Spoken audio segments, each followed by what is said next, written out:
अस्सलाम वालेकुम दोस्तों, उम्मीद है आप सब खैरियत से होंगे। आज के लेक्चर में हम बात करेंगे फ्रेज़ के मुतल्लिक कि फ्रेज़ क्या होता है। जो लोग एसएसटी जनरल की तैयारी कर रहे हैं उसके लिए मैंने इंग्लिश सब्जेक्ट के 20 इम्पॉर्टेंट टॉपिक्स बताए हैं। तो जिन लोगों ने वो वीडियो नहीं देखी, आप लोग पहले वो वाली वीडियो देखें क्योंकि वो जो है ना बहुत इम्पॉर्टेंट है। तो चलो आज की वीडियो जो है ना स्टार्ट करते हैं। फ्रेज़ क्या होता है? फ्रेज़ जो है ना हमारे पास इनकम्प्लीट सेंटेंस होता है, यानी अल्फाज का ऐसा मजमुआ जो कि अपना मकसद या अपना एम जो है ना मुकम्मल तौर पे बयान नहीं कर सकता, इसको जो है ना हम फ्रेज़ बोलेंगे। इसको हम किस तरह डिफाइन करेंगे?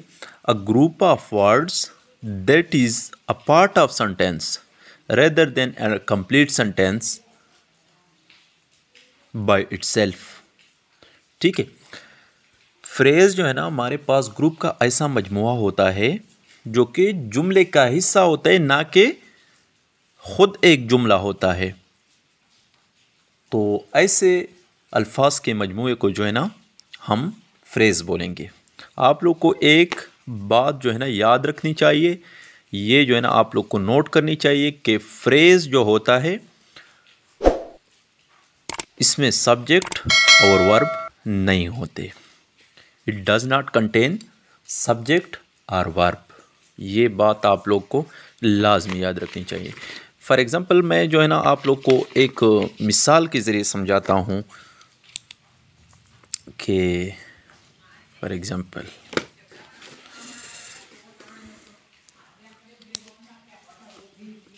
a nice blue shirt, a nice blue shirt। तो ये जो है ना हमारे पास एक फ्रेज़ है। इसमें आप लोग देखे ना सब्जेक्ट है ना वर्ब है और ना इसका जो है ना ये जो है ना हमें मुकम्मल मानी देता है। अ नाइस ब्लू शर्ट, एक उम्दा नीली शर्ट या कमीज़। इसका पता नहीं है हमें कि ये जो है ना किस चीज़ के बारे में बता रहा है या किस चीज़ के बारे में बात कर रहा है। अ नाइस ब्लू शर्ट, अगर हम इस तरह कह दें कि अली इज़ या Ali is wearing a nice blue shirt, Ali जो है ना क्या कर रहा है, उम्दा ब्लू कलर का जो लिबास है वो पहन रहा है या वो पहना हुआ है अली ने। तो इसका जो है ना हमारे पास मतलब जो है ना समझ में आ गया, पूरा मतलब दे रहा है। तो ये जो है ना फ्रेज़ फिर नहीं बन रहा, बल्कि क्या बन रहा है, ये एक सेंटेंस हो गया, ये क्लास बन गया। क्लास भी सेंटेंस का हिस्सा होता है। आगे जो है ना हम इसके बारे में बात करेंगे। तो फ्रेज़ की जो है ना हम किस तरह डिफिनेशन करेंगे? A group of words that is a part of sentence rather than a complete sentence. तो इसको हम फ्रेज़ बोलेंगे। और आप लोग को ये बात भी याद रखनी चाहिए कि फ्रेज़ में जो है ना सब्जेक्ट और या वर्ब जो है ना नहीं होता। मिसाल मैंने आप लोग को दिया कि अ नाइस ब्लू शर्ट, ये जो है ना हमारे पास एक फ्रेज़ है। अब हम आते हैं उसकी टाइप्स की तरफ। टाइप्स फ्रेज़ के जो है ना हमारे पास 5 टाइप्स है, जिसमें जो है ना पहला noun phrase, second verb phrase, third adverb phrase, fourth adjective phrase या एडजेक्टिव भी बोलते हैं इसको कुछ लोग, कुछ जो है ना इसको एडजेक्टिव बोलते हैं, और लास्ट वन जो है ना प्रीपोजिशनल फ्रेज़। हम इसको वन बाय वन जो है ना समझेंगे। पहला जो है ना हमारे पास नाउन फ्रेज़। नाउन फ्रेज़ क्या होता है? नाउन फ्रेज़ हमारे पास ऐसा फ्रेज़ होता है जो कि नाउन के तौर पे काम करता है। तो इसको जो है ना हम बोलेंगे नाउन फ्रेज़। नाउन का तो हम सबको पता है, प्राइमरी से जो है ना हम बच्चों को भी पढ़ाते हैं कि noun is the name of person, thing और प्लेस। किसी शख्स या चीज़ का जो नाम हो ना या जगह का, इसको जो है ना हम नाउन बोलते हैं। A phrase that acts like a noun in a sentence is called noun phrase. ऐसा फ्रेज जो कि नाउन के तौर पे काम करता है नाउन फ्रेज कहलाएगा।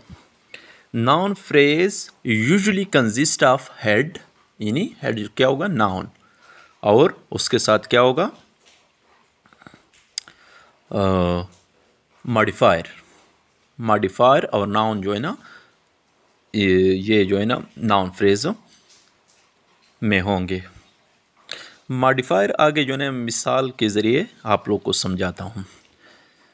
आगे जो है ना मॉडिफायर प्लस नाउन। मॉडिफायर अगर किसी फ्रेज में नाउन से पहले आता है तो इसको हम बोलते हैं pre modifier. Modifier noun plus modifier, यानी नाउन पहले आ गया और मॉडिफायर बाद में आ गया तो इसको हम बोलेंगे पोस्ट मॉडिफायर। नाउन का जो फ्रेज है आई थिंक आप लोग को समझ आई होगी। अब जो है ना हम उसके मिसालों की तरफ चलते हैं ताकि जो है ना हमें और भी वाज़ेह हो जाए। एग्जाम्पल्स। पहला एग्जाम्पल है अ boy in the building was crying. तो आप लोगों ने जो है ना इसमें फ्रेज को पहचानना है पहले। A boy in the building, ये जो है ना फ्रेज है हमारे पास। A boy in the building, किधर बिल्डिंग में एक बच्चा, ये जो है ना हमारे पास फ्रेज है क्योंकि ये जो है ना मैं पूरा मकसद तोड़ ही दे रहा ना। बिल्डिंग में एक बच्चा, इसका पूरा मतलब नहीं है हमारे पास। हमें पता नहीं कि बिल्डिंग में बच्चा क्या कर रहा है, खेल रहा है, पढ़ रहा है, रो रहा है या क्या कर रहा है। लेकिन अगर हम इस तरह बोले कि अ boy in the building was crying, building के अंदर जो बच्चा है वो क्या कर रहा है, रो रहा है, तो ये जो है ना हमारे पास सेंटेंस बन गया पूरा। तो इस सेंटेंस के अंदर अ boy in the building was क्या है, फ्रेज है। और ये फ्रेज का कौन सा एग्जाम्पल है, कौन सी फ्रेज है, फ्रेज की कौन सी टाइप्स है, ये नाउन फ्रेज है। क्यों? क्योंकि इसमें जो है ना हमारे पास क्या है, अ बॉय। बॉय जो है ना हम सबको पता है कि नाउन है और बिल्डिंग जो है ना वो भी नाउन है। तो ये हमने जो है ना ऊपर पढ़ा कि ऐसा फ्रेज जो कि नाउन के तौर पे काम करता है तो हम इसको नाउन फ्रेज बोलते हैं। अ boy in the building, boy यहाँ पे नाउन है और नाउन से पहले जो चीज़ आती है वो जो है ना मॉडिफायर, इसको बोलते हैं। तो ये मॉडिफायर और ये नाउन, ये क्या करते हैं, नाउन फ्रेज बनाते हैं। तो ये क्या हो गया, प्री मॉडिफायर हो गया हमारे पास। आई थिंक समझ आ गया होगा आप लोगों को। एक और मिसाल लेते हैं ताकि जो है ना हमें और भी अच्छी तरह समझ आ जाए। I told him an interesting story. ये तो हमारे पास जो है ना एक मुकम्मल सेंटेंस हो गया। तो इसमें जो है ना हमने पहले फ्रेज ढूंढना है। आई टोल्ड हिम, मैंने उसको बताया। क्या बताया पता नहीं है। An interesting story, an interesting story, एक दिलचस्प कहानी क्या है हमें पता नहीं है। तो ये फ्रेज है इसमें। एन इंटरेस्टिंग स्टोरी क्या है, इधर हमारे पास फ्रेज है। इनमें जो है ना इस एग्जाम्पल में हमारे पास स्टोरी, कहानी क्या है, कहानी हमारे पास नाउन है, नाउन से पहले क्या है, इंटरेस्टिंग मॉडिफायर है। तो ये जो है ना मॉडिफायर और नाउन मिलके दोबारा से एक फ्रेज बनाते हैं जिसको हम बोलते हैं नाउन फ्रेज। एक और मिसाल लेते हैं। आई रीड अ बुक, मैंने क्या किया, किताब पढ़ा। ये सेंटेंस है। अगर हम बोल दे बुक, तो अगर हम बुक बोल दे तो बुक तो सिंगल वर्ड है और सिंगल वर्ड को जो है ना हम पार्ट ऑफ स्पीच में जो है ना कोई कंसिडर करेंगे कि ये नाउन है या पता नहीं क्या है। लेकिन हम सबको पता है कि नाउन बुक एक नेम है और नेम को जो है ना हम नाउन बोलते हैं। लेकिन यहाँ पे दो वर्ड मिलके ना एक फ्रेज बनाते हैं ना, ये या दो वर्ड जो है ना एक फ्रेज बनता है। अ बुक, अ बुक एक फ्रेज हो गया। पता नहीं, अ बुक किताब क्या है, आई रीड अ बुक, मैंने एक किताब पढ़ा।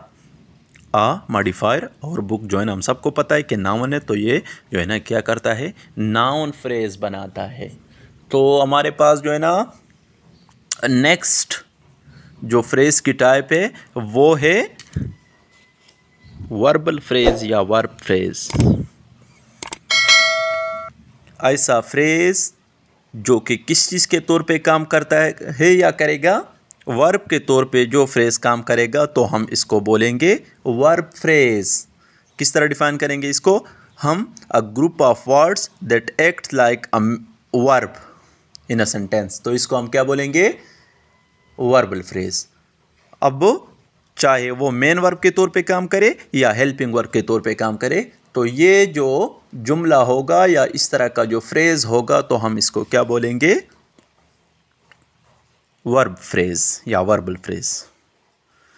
आई थिंक आप लोग को समझ आ गया होगा। और वर्ब का तो हम सबको पता है कि वर्ब क्या होता है? A work being done. काम करने की सलाहियत जो होती है वो क्या होता है हमारे पास? वो वर्ब होता है हमारे पास। क्या होता है? वर्ब। मिसालें लेते हैं। He has done his work. He has done his work. He has done his work. पहले हमने इसमें क्या करना है? जो फ्रेज है वो ढूंढना है। Has done, उसने किया, पता नहीं क्या किया उन्होंने। Has जो है ना हमारे पास वर्ब है और डन भी वर्ब है, लेकिन यहाँ पे जो डन है ये मेन वर्ब है और हैज़ जो है ना हेल्पिंग वर्ब है। ऊपर हमने वर्ब की तारीफ किस तरह की कि ऐसा फ्रेज जो वर्ब के तौर पे काम करता है तो इसको जो है ना हम वर्बल फ्रेज बोलते हैं। तो यहाँ पे ये क्या आए हैं? वर्ब आए हैं, एक मेन वर्ब है और एक हेल्पिंग वर्ब है। तो ये जो है ना एक फ्रेज बनाता है और इस तरह का फ्रेज क्या कहलाता है? Verbal phrase. दूसरा मिसाल लेते हैं। She has completed her work. यहाँ पे हमारे पास फ्रेज क्या है? ये जो है ना ये पार्ट हमारे पास फ्रेज है। हैज़ कंप्लीटेड, मुकम्मल किया उन्होंने। क्या मुकम्मल किया? पता नहीं। She has completed her work, उन्होंने क्या किया? अपना काम क्या मुकम्मल किया। हैज़ जो है ना यहाँ पे हेल्पिंग वर्ब है और कंप्लीट मुकम्मल करना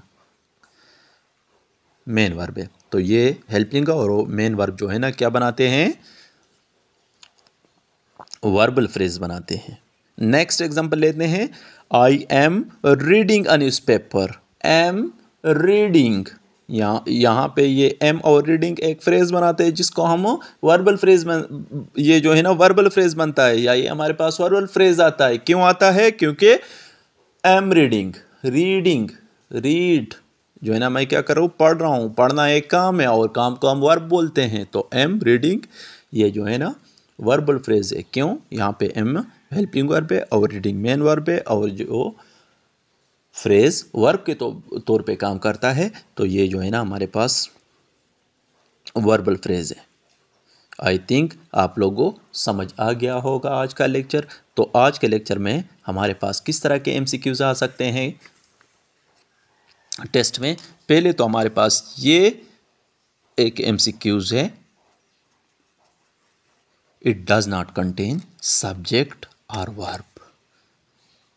तो आप लोग को ये चीज़ ज़हननशीन रखनी चाहिए। दूसरा ये भी हमारे पास बन सकता है कि वर्ब के कितने फ्रेज के कितने टाइप्स हैं? 5 टाइप्स हैं। नेक्स्ट आप लोगों से जो है ना इस तरह का MCQ पूछ सकता है एग्ज़ाम में कि एक मिसाल दिया होगा तो वहाँ पे आप लोगों को कुछ चीज़ मेंशन किया होगा कि फॉर एग्ज़ाम्पल यहाँ पे ये मिसाल हम लेते हैं। I read a book. Book जो है ना उसको अंडरलाइन किया होगा और आप लोगों से पूछा होगा कि ये जो है ना क्या चीज़ है। तो आप लोगों ने अगर फ्रेज का लेक्चर सही से तवज्जो से सुना होगा तो आप लोग को आई थिंक इसमें मुश्किल नहीं होगी। आई थिंक आज का लेक्चर समझ आ गया होगा। शुक्रिया।